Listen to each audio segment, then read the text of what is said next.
You are listening to Keep Canada Weird, a weekly weird news roundup by the Nighttime Podcast. Handsome Aaron Airport, we made it to another night of Keeping Canada Weird. How are you doing over there? Oh, I'm doing great, doing good, hanging in there, as they say, you know. Do you mean it? I know, this is a stressful time of year for people. The lead up to the holidays, There's so many obligations and expectations are sky high. Are you seriously okay? I'm okay, yep, I'm okay. I'm heading towards the finish line at work because we will be going on our holiday break starting at the end of this week. And I have a lot to do to get to the end of the finish line, but the finish line is within sight, and I'm very much looking forward to it. For you and everyone out there in Keep Canada Weird Nation that are on the path to holiday vacation, keep going. Yeah, keep swinging, throwing those haymakers. Mm-hmm. Now, we often will start the show with our special drinks, but I want to play a listener voicemail first. Before special drinks? Yeah, and there's a reason why. Because at the end of last week's episode, you said your special drink this week is going to be salmon DNA, right? Yeah, it is. Well, before you pull out the salmon DNA and start drinking it, I want to play you this voicemail from Tamsin. Hey guys, I just finished listening to your episode where you were discussing injecting salmon DNA into people, and I am not constrained by any rules about Googling, and so I immediately Googled it. And I just wanted to let you know that it's exactly what you were thinking about drinking. It's salmon jizz. So yeah, have a great day. So let me ask you then, with all that said and that voicemail heard, is your special drink this week salmon DNA? Well, not officially, but I did pick a special drink that in my imagination is how salmon DNA would look. My special drink for this week is called Snapple Zero. The listeners at home can't really see, but it's got kind of a salmony color to it, don't you think? Yeah, if there was a big bucket of fish eggs and pond water, it would kind of look like your drink. Oh, I can smell it. Oh my God. Oh, salmon DNA. For this week's episode, my special drink is also courtesy of Haley, who sent me several special drinks a few weeks back. This is Canada Dry Ginger Ale, but it's not any old ginger ale. It's cherry ginger ale. So this is going to be nice for me. Great. I'm excited. Oh, Let's me get too. into it. We both have great special drinks tonight. Like wind at our back, our special drinks will propel us through unpacking the weird, unique, and offbeat news stories that played out across Canada over the past week. We need to start with two updates, though, to past stories. The first one will be hopefully the final update related to the boxes of hockey cards that were found in a Regina, Saskatchewan basement about a year ago. I prepared the update in the form of a 1950s newspaper salesman style script. Do you want to give it a shot? Oh, yeah. Okay, sure. This is going to be a theme. I got a little inspired today. I noticed that you.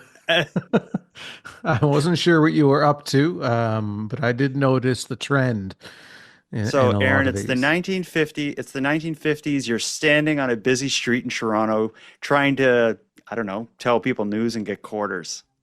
Yeah. And I'm a young boy. I'm a young newsy boy, right? Of course, yeah. Extra, read all about it. Rare hockey cards fetch $3.5 million after auction drama. The dust has settled, folks. That jaw-dropping case of 1979 to 1980 O-Pee-Chee hockey cards found in a Regina basement seems to have finally found a home after a whirlwind auction saga that had Keep Canada Weird listeners on the edge of their seats. Back in April, big spender Jack Arshwashki of Toronto, a self-proclaimed tycoon with $200 million to his name, slapped down a winning bid of $5.2 million. The only problem, Jack never paid. Well, according to him, he tried, but something about millions disappearing in cyberspace prevented it. Heritage Auctions, the folks running the show, dusted themselves off and put the cards back on the block, where they found their new and hopefully paying owner on Thursday. The prize case, containing thousands of unopened card packs and potentially up to 27 Wayne Gretzky rookie cards, sold for a cool 3.5 million Canadian, and hopefully the second time's a charm. Mm-hmm. So there you have it. We've been following this story since the beginning. It was big news when it first went up for sale because of how rare the discovery was. The auction was big news. It went up to $5.2 million Canadian. The seller didn't come through. Finally, it went up for auction again, and the new sale is only $3.5 million. It's almost $2 million less than the nut who backed out of the deal. So I kind of feel bad for the sellers, but it's kind of hard to feel bad for someone who found basically $3.5 million of stuff in their basement they didn't know about. Yeah. I don't feel that bad. No, I don't feel bad either. In fact, I think after what happened where everything went awry with the previous sale, I was worried that was going to devalue the cards completely and no one was going to be interested in them once they went back on, up for auction. So I'm glad to see that at least they're getting a couple of million for them, and everything seems to be going more according to plan than had originally gone. Mm-hmm. One other update to get into, and maybe this isn't an update, but we can dig a little bit deeper into a story we covered last week as a result of an email that we got. At the last week's show, one of the final stories we talked about was the saga related to the weird sign in Dorchester, New Brunswick. We heard about how there was the welcome sign to the town was painted over from an easy place to live to a weird place to live.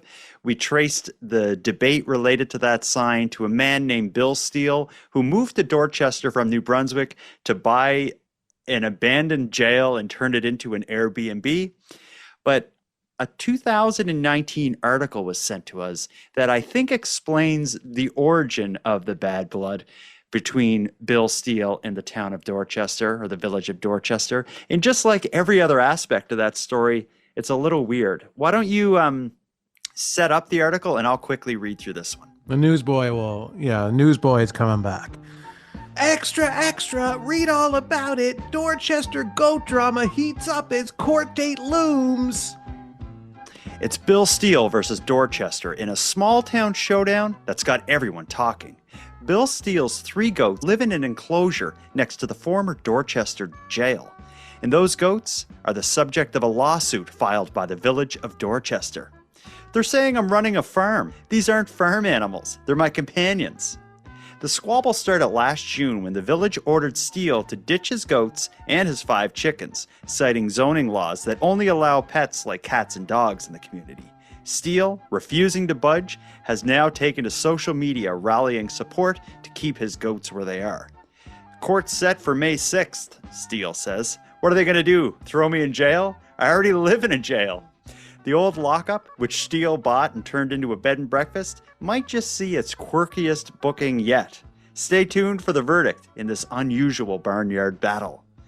Now, I will tell you, I could not find a verdict or a result to this, but looking at Google Maps, I don't see this kind of goat pen on the side of the jail anymore. So I'm going to roll the dice and say that I believe Bill Steele lost this fight, and I think maybe he's pissed at Dorchester and he's like, you want to screw with my goats? Well, I'll screw with your sign. And if so, I'm still on hashtag Team Bill Steele. Yeah, I'm always on Bill Steele's side. He's Bill Steele, damn it. I mean, over and over again, the guy is drawing national attention to this small town with several different ways that he's been doing this, with the jail and with the farm attached to the jail and the sign and everything. He's doing more than his fair share of keeping Canada weird. So, Bill Steele, we salute you. We got to get into the stories, though, because, we've spent a lot of time setting this up. There's been a lot of weird news stories that are fresh off of the news cycle that we got to get into. Let's have a short break, regroup, take a deep breath and a sip of our special drinks. Our first duo is going to be 2 controversial stories, so we're going to have to go in prepared for this.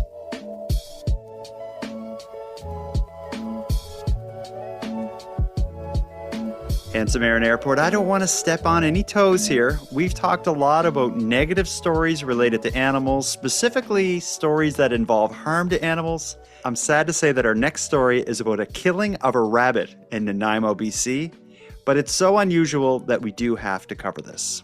Could I ask the newsboy to pitch this story? Yeah, or do you want to be the newsboy this time? And then I'll come in as. Extra, extra, read all about it. Rabbit killing sparks controversy in Nanaimo. A grisly scene at a fish cleaning station near Nanaimo, BC, has left locals hopping mad after a man was seen killing a rabbit in broad daylight. The incident occurred around 4 p.m. on November 17th, when the man grabbed a rabbit, killed it with a knife, and removed its skin. He then left with the animal in a pickup truck. A witness disturbed by the act reported the incident to Nanaimo RCMP, providing a description of the man and his vehicle's license plate. Officers tracked down the man to investigate if any charges were warranted and determined the act was not criminal. The rabbits in question, feral European rabbits and eastern cottontails, are considered invasive non-native pests on Vancouver Island, which means they're not protected under BC's Wildlife Act. As a result, hunting, trapping, or killing them on Crown or private land is permitted without a license or permit. In a weird twist, Nanaimo's animal responsibility bylaw prohibits feeding feral rabbits, but doesn't ban their capture or killing. Furthermore, regulations preventing firearms and animal trapping within city limits don't apply to incidents like this, as a knife was used. A Nanaimo RCMP spokesperson stated, "What the individual did does not contravene any laws.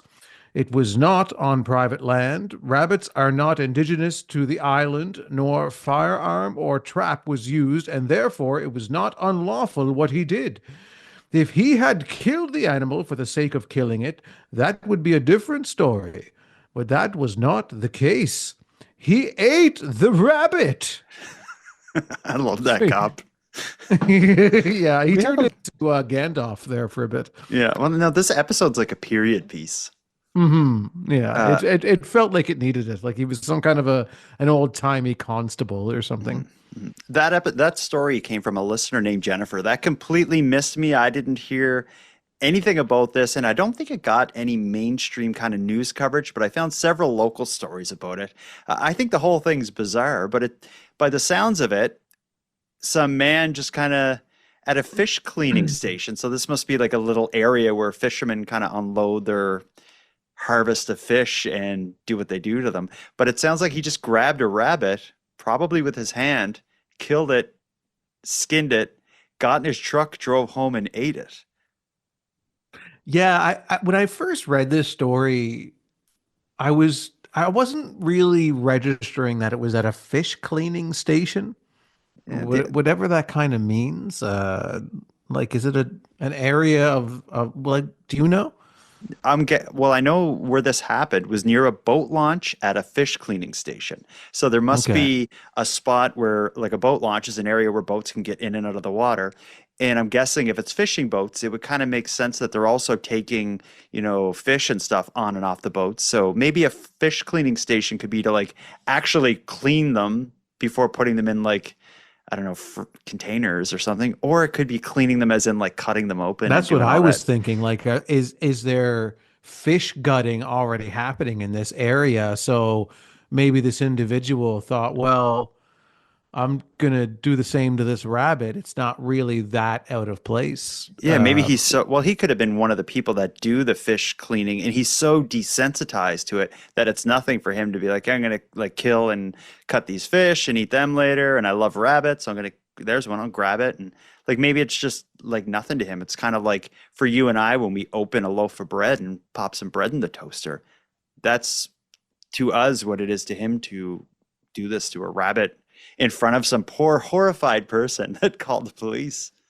Yeah, I could see that being a disturbing sight for sure if Oh you're yeah. just kind of taking a casual stroll. Because again, when I first read it, I was imagining it happening in like a public park.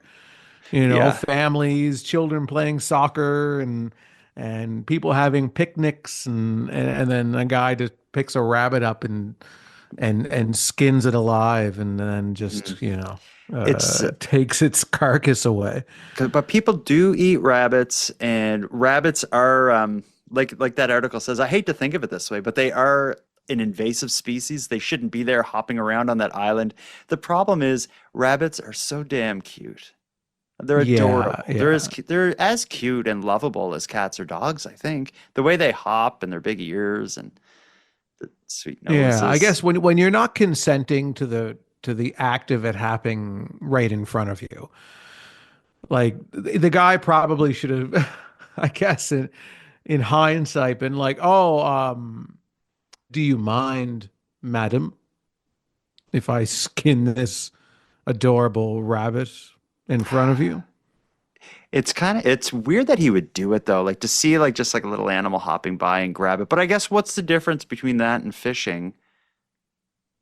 It's I guess there's not really that much of a difference when you think about it. Yeah. I And think just we're more socially accustomed to fish being gutted in front of us, but not and necessarily cute animals. yeah, because fish aren't cute.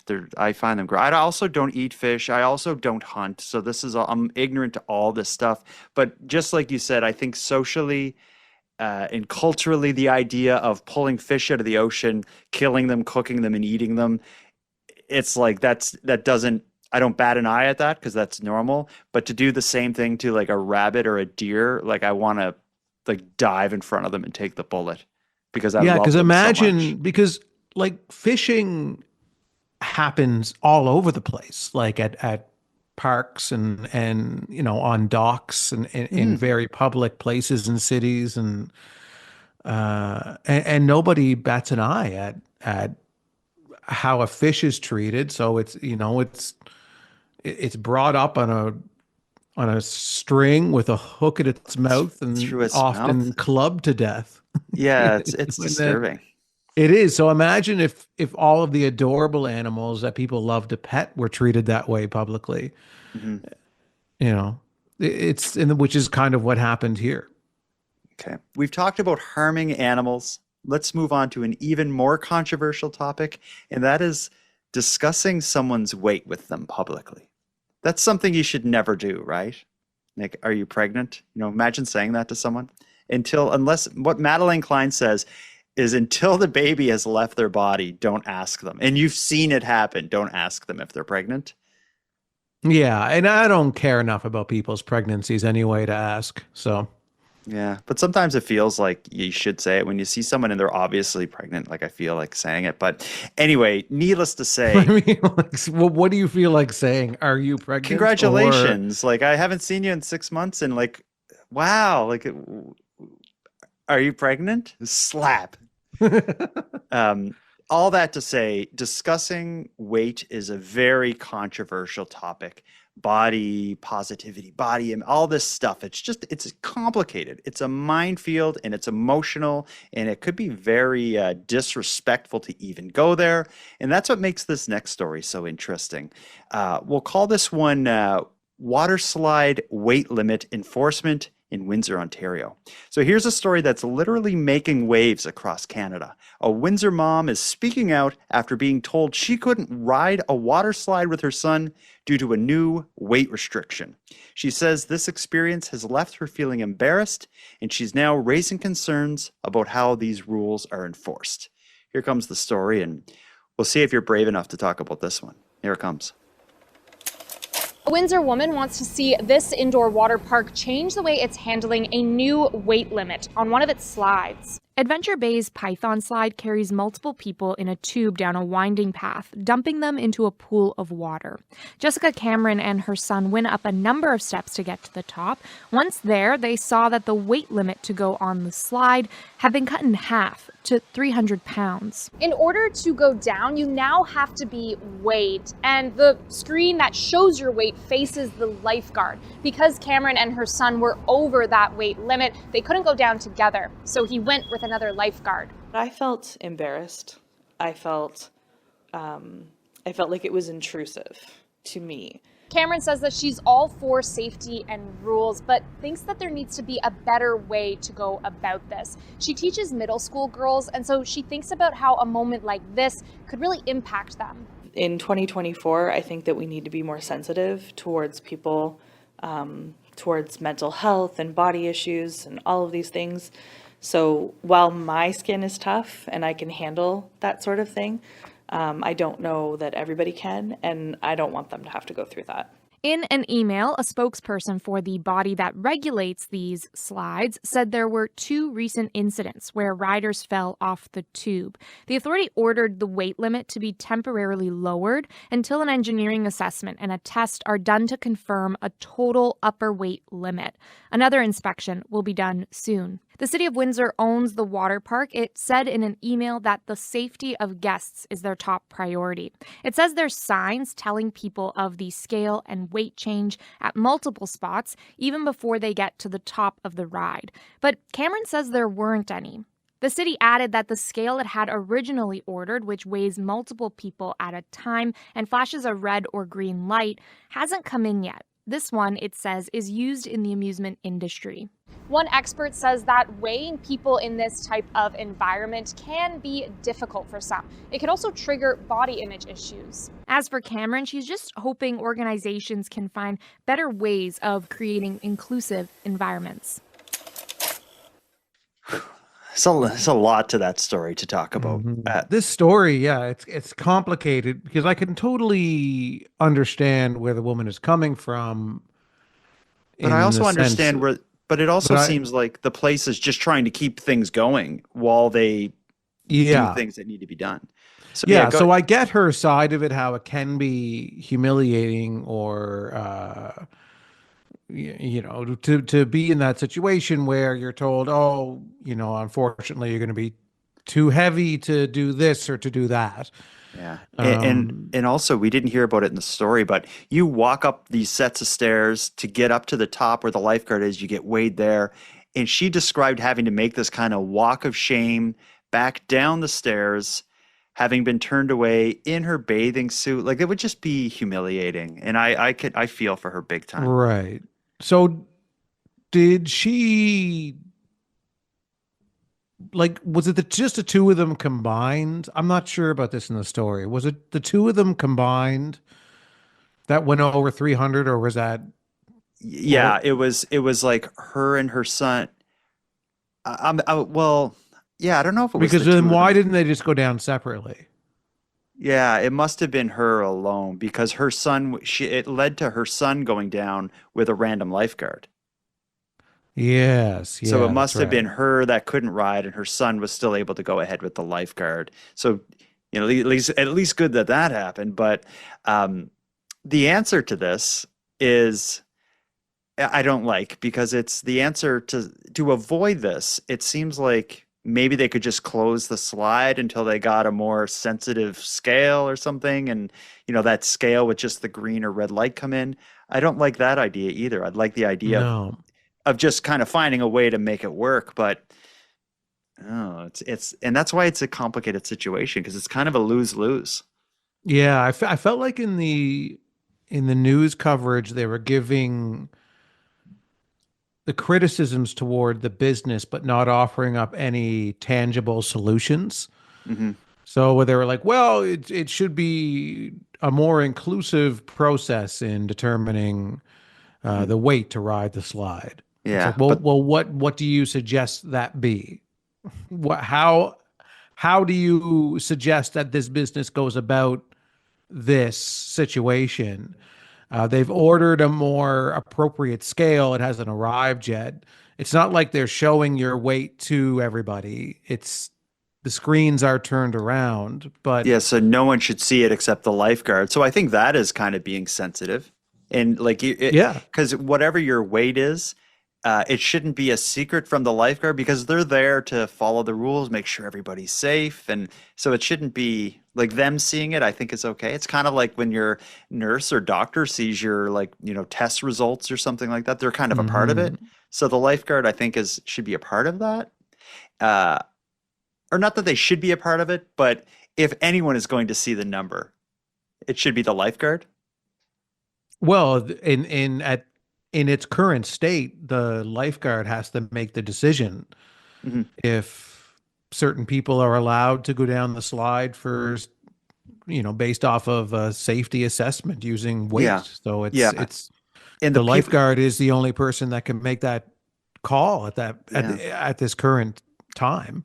Well, do you think it would be reasonable for them to close the slide until the more sensitive scale comes in to avoid people being feeling embarrassed and singled out and stuff? Because I don't think that's the proper solution. Well, who knows? We don't know how long it's going to take for this new scale to arrive. But even if it was Uh, one day, like, should we shut the slide down or just use this kind of workaround? well, they probably didn't anticipate this particular situation. Yeah. Because 300 is not a lot, like in terms of, because when you saw pictures in the news coverage, like promotional pictures of this slide, they had like three teenage boys sitting Hmm. in one tube, Yeah, and if it's right? two people, it must be 300 per rider because if two in the promotional video that was shown in the clip, there was also a spot where two men are going down together, and it's Yeah. like, between the two of us, we're easily over 300 pounds, I think. Yeah. Like Do even you if want to say we're, our weight? I don't know what my exact weight is. 160. I'm Yeah, I'd 160. say I'm You're around there between you're probably a 150, little 160. less. Yeah, Yeah, you're probably 150, 160. Yeah. Um, actually, maybe that can be our segue because a lot of people don't know what we look like. They hear our voice. Some people listen every Friday when these episodes drop, but they have no idea what we look like. Uh, if you do decide you want to check us out, let this voicemail from Cindy be a cautionary tale. A listener named Yeah. Cindy did get a physical look at Handsome Aaron Airport, and I'm thinking maybe we need to rename him Average Aaron Airport just Right. to uh, just to set expectations. Here's what Cindy had to say Let me have a about. drink of my sugar-free special Mm, drink before I hear this. Okay, let me have it. Hi, Jordan and handsome Aaron Airport. I was catching up on your Keep Canada Weird stories because I hadn't got a chance to consistently listen to them in the past several weeks. And I was listening to the October 1st episode where the woman who had complained so heartily about things Aaron was saying issued somewhat of an apology over email. And she said she had looked him up to see what he looked like. And I couldn't help myself. I looked him up to see what he looked like.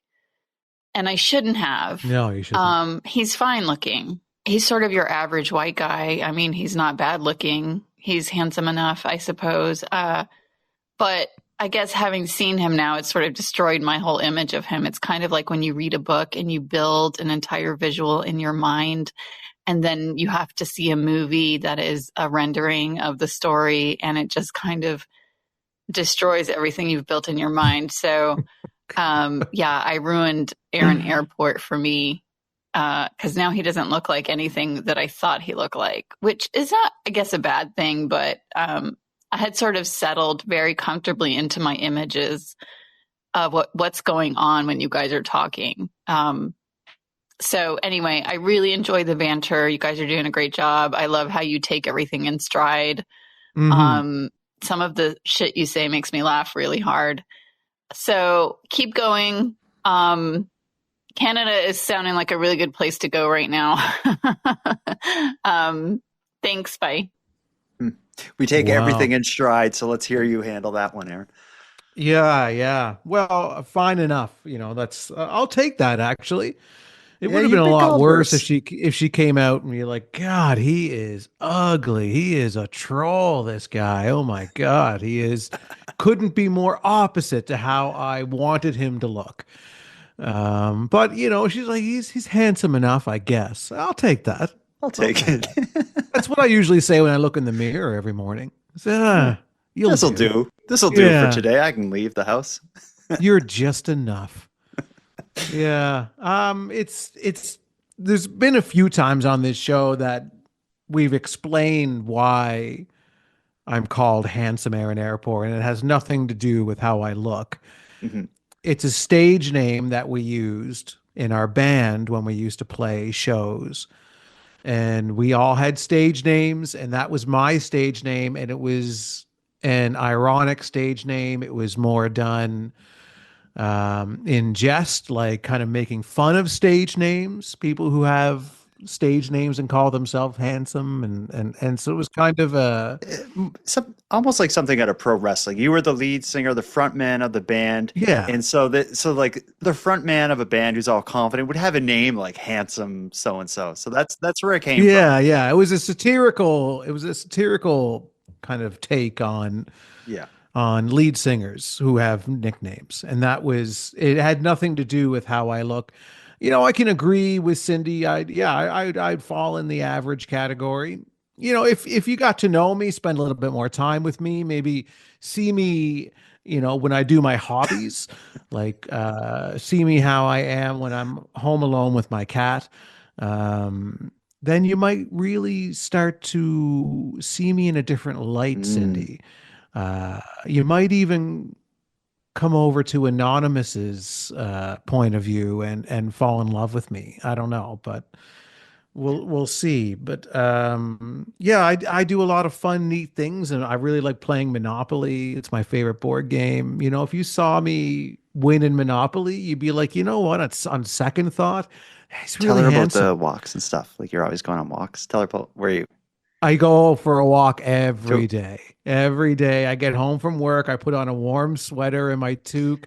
I put in my headphones and I listen to a podcast about the Russia-Ukraine war. And I go for a nice long walk up to the hospital and back. And if you saw me doing that, if you drove by, you'd be like, yeah, he's he's getting more and more handsome the more I see him. All right. With that said, let's take a quick ad break. When we get back, we have two stories of misbehaving senior citizens. And I'm so excited for this that I saved it for last.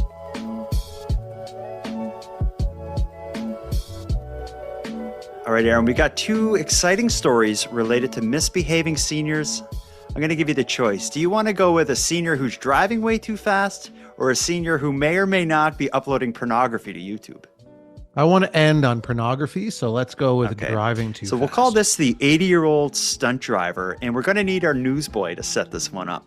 Extra, extra, read all about it. Speeding seniors stopped on Highway 37. Ontario Provincial Police pulled over an 80-year-old man Thursday for stunt driving on Highway 37.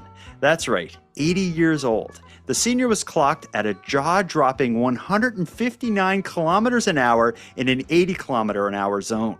But that's not all. The driver's license was expired. The OPP didn't hesitate to lay down the law. The man's stunt driving charge means his license will be suspended for 30 days and his vehicle will be impounded for 2 weeks. And since his license is expired, he's not able to renew it for the next 30 days either. If convicted of the charges, the speedster could face a $2,000 fine, 6 demerit points, and a 1-year driving prohibition. Who says seniors slow down with age? Is 80 that old, though, to be like, what? Driving that fast? 80? I think it is. Yeah, I think it is. Depends on the 80-year-old, I guess. Some 80-year-olds are pretty sprite, I don't know. I don't know, but that's damn fast. That's whether or not the 80-year-old has the cognitive or ability to and hand-eye coordination to manage that stuff. You'd think, regardless of all that, you'd think they'd know better. Going 160 kilometers an hour in an 80 zone is nuts. That's something like a 17-year-old. It's too fast for any age. It's for anybody to be doing. That's insane stunting. And it's so funny because like when you're driving, whenever you do see someone who's in their 80s driving, they're usually going 20 or 30 below the speed limit. Yeah, you just see and you're cursing at them like, get off the road, you're too slow. As you go past, you just see a gray wisp of hair and you give it the finger and keep going, that sort of thing. Yeah, then you follow them back to their home. Yeah. And then you slash their tires. Mm-hmm. You have like a road rage thing, yeah. But no, then you go up to their door and you scream at them. It's like, if you get behind that wheel again, your grandkids are going to be hurt. But I'd like to know what the story is behind this story. Is it some senior who just felt like I got nothing to lose and I got to get somewhere, so I'm just going to put the pedal to the metal? could be something like that? Could it be a story where it's someone who just shouldn't be driving because they're out of their minds and they don't realize how fast they're going? There's a lot of things at play here, but regardless, that speed is something that like the only way I would the only thing I would expect is someone who's like a teenager who shouldn't be driving. They got their dad's car and they're just fooling around with their friends and they do something this stupid. I wouldn't expect it from an 80-year-old. How do you live to 80 if you do stupid stuff like this? Well, sometimes people, I don't know if it's genetics, but some people just live as long as they're planned to live, and they can do whatever they want in between when they're born and when they die, and it's not going to affect when they die. Okay. Just some people can just do it. But I always chalk up these unexplained speeding cases to having to go to the bathroom when you're driving. Yeah, There was another one we talked about before where I said the only thing that explains this is this guy really had to go to the bathroom and had to get home ASAP before he went in his pants. And I think this senior was in the same situation and said, you know what? I'm not going to be a stereotype. I'm not going to crap my pants in my car as an 80-year-old man. And I'm just going to speed home. Okay. And I guess I don't want to say I support that, but if you're going to do it, you need to have an excuse. And I guess that's excuses as good as any. Maybe better Yeah, than a it's lot. the ultimate excuse. And I think any police officer, if they pull you over, so, you know, you were going 50 above the speed limit, you know, what was going on? So, well, I've got to go. And the officer's like, go, pass, Go now, go faster. hit it. I'll follow you. I'll lead you. I'll give you a police escort. Okay. Well, needing to use the bathroom won't explain this next story. We saved this one for last on purpose because I think we both know that this is a great story. I've been laughing about this all day. I've played it for my 12-year-old son, and he had a pretty good chuckle as well. Before we get into the story, though, I think one thing that's necessary to explain is what Zoom bombing is, because I know not everybody uses Zoom and web conferencing and that sort of thing. Do you want to explain Zoom bombing? Well, my very rudimentary understanding of Zoom bombing, because it's never happened to me, it hasn't happened to us when we record our episodes yet. But I guess it's when somebody hacks into your Zoom call and takes it over and can't be kicked out and does whatever they want to do in there. The reason it doesn't happen to us is because people don't have the link to our Zoom call that we're using right now to talk remotely. But let's say if we were a group of 30 people and we were going to have a Zoom call together, and maybe I posted the link to access the Zoom call on like the Facebook group we all communicate on. The link to join the Facebook group could maybe get into someone else's hands, and they could choose to join our meeting and Zoom bomb, like curse and do crazy stuff. And until we figure out like who's making the noise and kick them out of the group, they can continue to shout and be crazy. And you hear it happening often in like, I don't know, there'll be like a court proceedings that's some court proceeding that's being live streamed for the public or something. And, you know, someone will join it. And if there's 100 people in the meeting, it's hard to tell which of that 100 is the one that's, you know, blasting heavy metal music or saying the F word over and over again. But ultimately, that's what Zoom bombing is. It's not so much hacking as it is. Okay. I always imagined it as that like you'd had a private Zoom conversation going on and then somebody hacks into it. No, it's more just like someone gets the link to join it and just hops in when they shouldn't have. So let that be the intro for the story about a 93-year-old Toronto woman's YouTube trouble. So a 93-year-old retiree in Toronto has been using her YouTube channel to continue hosting the types of conversations and debates that she's taken part in during her past career as a university professor and sociologist. But she recently faced a much different problem than any she was used to. Her YouTube channel was shut down with allegations that she was broadcasting pornography, and that's why she contacted the CBC. Here comes the story. because it's going to affect the whole world. Meta Spencer is a retired University of Toronto sociology professor who's dedicated her life to making the world better. And at 93, part of that is through her YouTube channel, To Save the World, where she hosts conversations with experts about topics like war and peace, climate change, and ironically, cyber risks. The idea is to stop the war. More than a month ago, Spencer was hosting one of her monthly global town halls. They're done over Zoom and broadcasted live on YouTube. We had a superb conversation going about Antarctica and the melting glaciers there. Suddenly there was an interruption. We had a Zoom bombing. So somebody busts in and starts showing videos, including pornographic videos, and insulting the other panelists and that sort of thing. And I couldn't get rid of them. They had taken over my computer. Eventually, she was able to kick them out of the Zoom, but the damage was done. Her YouTube page was shut down shortly after. I can't post to this, obviously. More than 600 videos she'd posted, gone. Spencer spent a month trying to get YouTube to reactivate her channel and acknowledge that she didn't post the pornography. YouTube didn't ever answer me. It wasn't until after CBC Toronto contacted Google, YouTube's parent company, that her channel went back online. Spencer says she has no idea whether her page was targeted or if the Zoom bombing was random, but she does know her trust in YouTube has dwindled. It strikes me as as a Saturday Night Live skit or something. I'm concerned if this happens to her page again, who's going to save the world?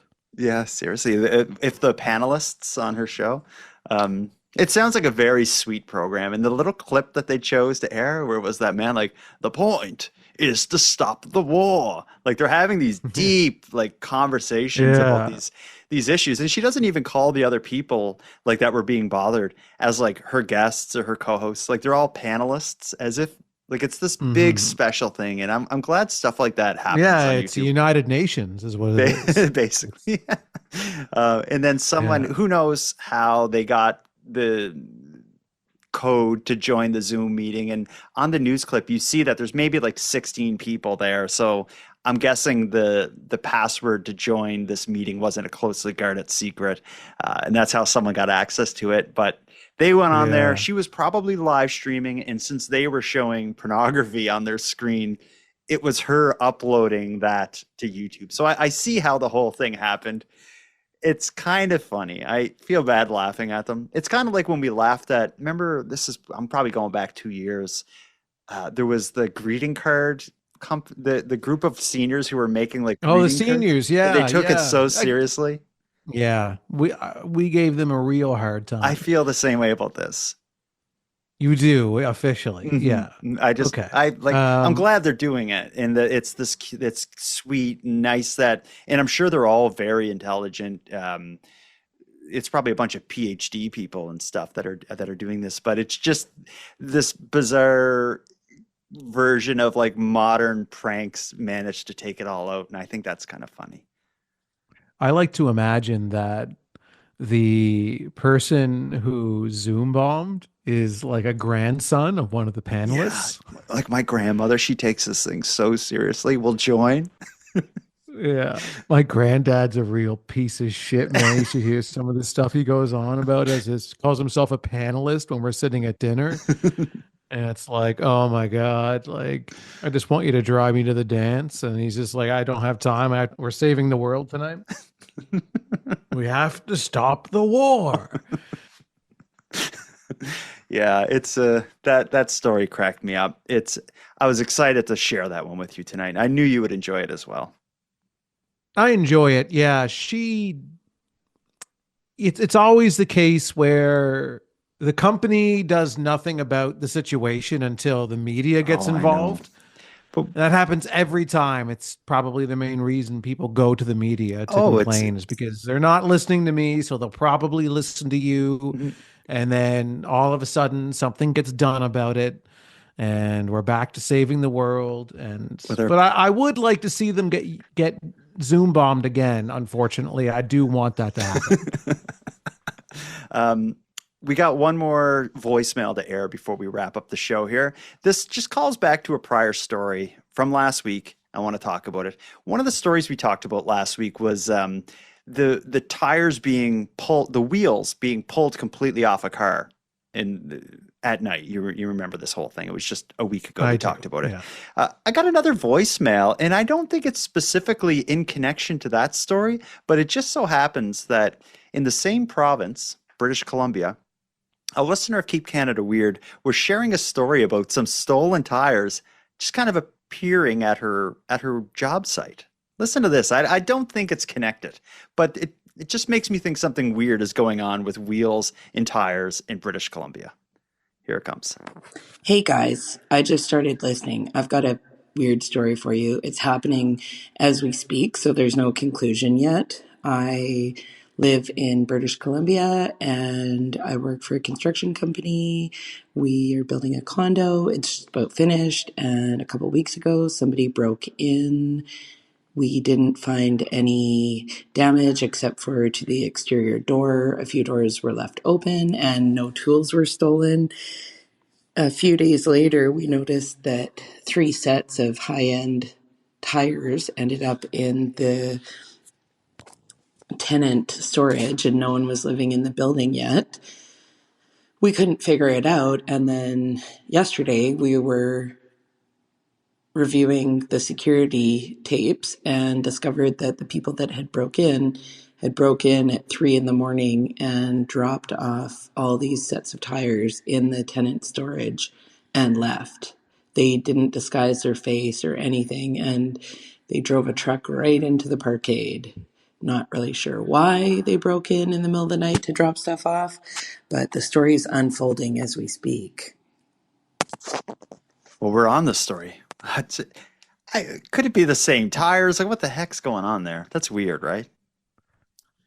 It has to be maybe not the exact same tires that we saw in the story last week, but definitely connected in an organized crime sense. Like, these are just other foot soldiers that have stolen some tires in the same orchestrated criminal web of tire thievery. So I think it's all connected, and we'll have to see how it plays out. We're still early in this thing. She says like it's just happening now. Like, no one's covering this. I don't think any news is going to cover it or anything. Like, I think this is as far as that story goes. The police are probably going to take a report.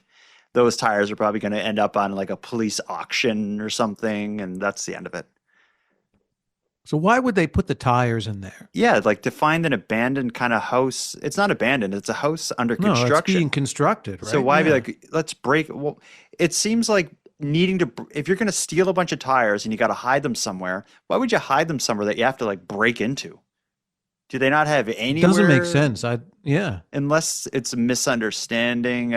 Like maybe they thought it was someone else, some other job site, or that they would have access to. It just seems ridiculous to do that. Yeah, I don't know what the problem is. And then it also sounds like there's security cameras and everything here. So why the hell would they do this?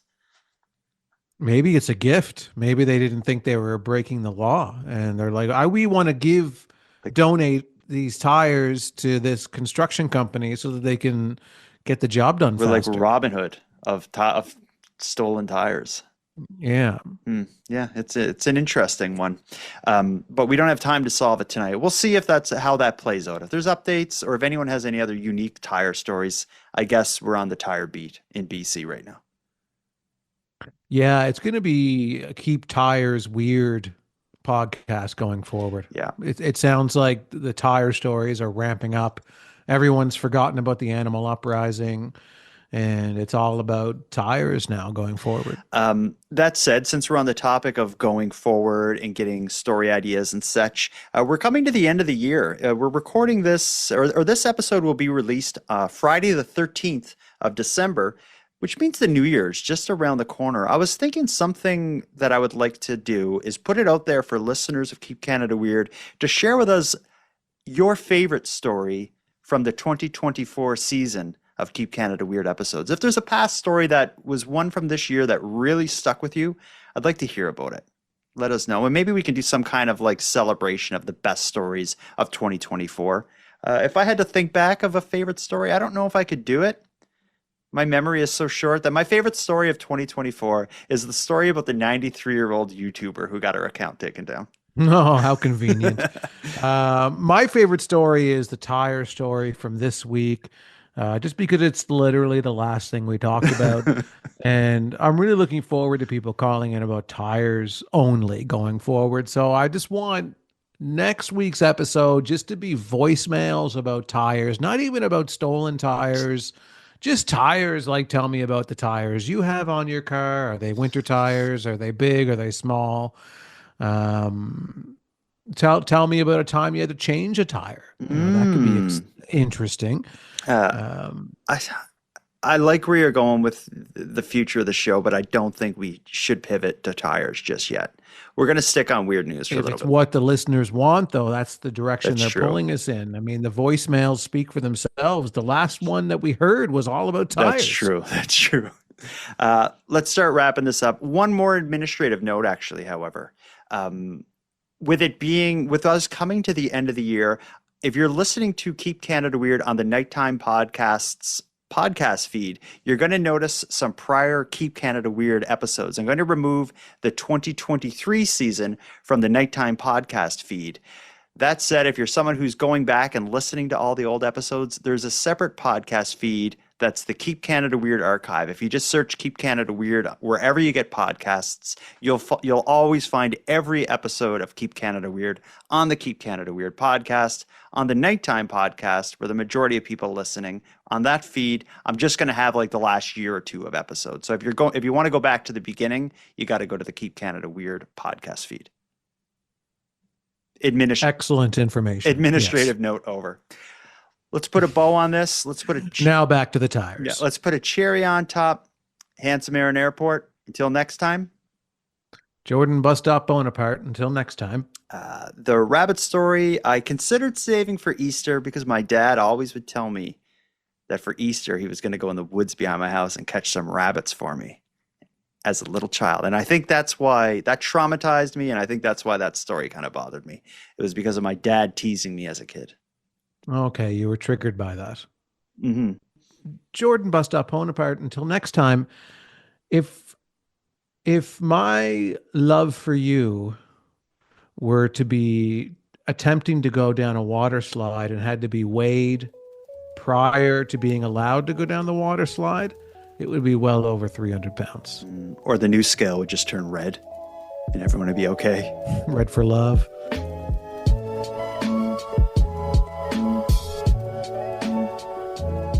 I want to thank you for helping Aaron and I fulfill our mission to keep Canada weird. But if any one of you listening want to contribute even more to this work, we need all the correspondence we can get. If something weird happens in your area, or if you have any thoughts, theories, or opinions on anything we discussed tonight, we want to hear about it. The best way to reach us is by using the voice recorder at nighttimepodcast.com/contact. We're both excited to hear from you. Now I'm going to start wrapping this episode up, but before we part, I want to thank a few people. First, a thanks to all the correspondents who contributed to this episode. If you had a voice message aired, you can email me your address at nighttimepodcast@gmail.com, and I'll have your Keep Canada Weird badge sent out to you. I just ask that you use it proudly, but responsibly. Next, a big thanks to Aaron for another great evening with me and with you, our listeners, and a big shout out to Unicole for the intro and outro voiceovers, and Monty Data for the outro version of O Canada that you're about to hear. And then lastly, but most importantly, a massive thank you goes out to each and every one of you listening, as without your interest and your support, our work would be as pointless as it would be impossible. And on the topic of support, a special thanks goes out to the newest Premium Feed subscribers, Val, Jennifer, and Sheila. Thank you for going premium. For those who want to support the show that way, a Premium Feed subscription costs just a couple dollars a month, and that money funds the creation of new episodes. But the Premium Feed will also give you those episodes ad-free, give them to you 2 days early, and give you access to a full back catalog of nighttime episodes. If that sounds like something you're interested in, you can go premium at nighttimepodcast.com/subscribe. And if the Premium Feed isn't for you, you can still support this show by simply sharing the episodes on social media and telling all your friends they should listen. That's free and it really helps. Your support means everything. So until next time, take care of each other, Hug your loved ones tight, and let us know if you see anything weird. Keep Canada Weird is written, hosted, and produced by the Nighttime Podcast. And now to our viewers and listeners everywhere. Good night. Hey, it's Pat from Peterborough calling. I'm just trying to figure out where to start here. So Randy, Stoney, you got really lucky there, but it was nothing short of blackmail that bailed you out. I mean, 4 showers, I guess, but what was going on? I want to support you, but you're using a lot of water, and then 3 stars, you should have just said the shower wasn't hot enough, therefore I give it 4 stars, because it's one thing. You said everything else was good, but I don't understand, but that's okay, buddy. I support you, and I'm glad you won. And then Aaron, the Google thing, that was Jordan that came up with that. I just caught on to it because I'm a keen listener, and that's all. I'm not always right. That's the whole thing about Google. We don't know everything. You just say what you say, and then you sort out the facts later, and that's what it is. And you're a man of theater, so I would assume you're a man of improvisation, and I think that's what's great about this show. Anyways, guys, that's all. Love the show. Bye.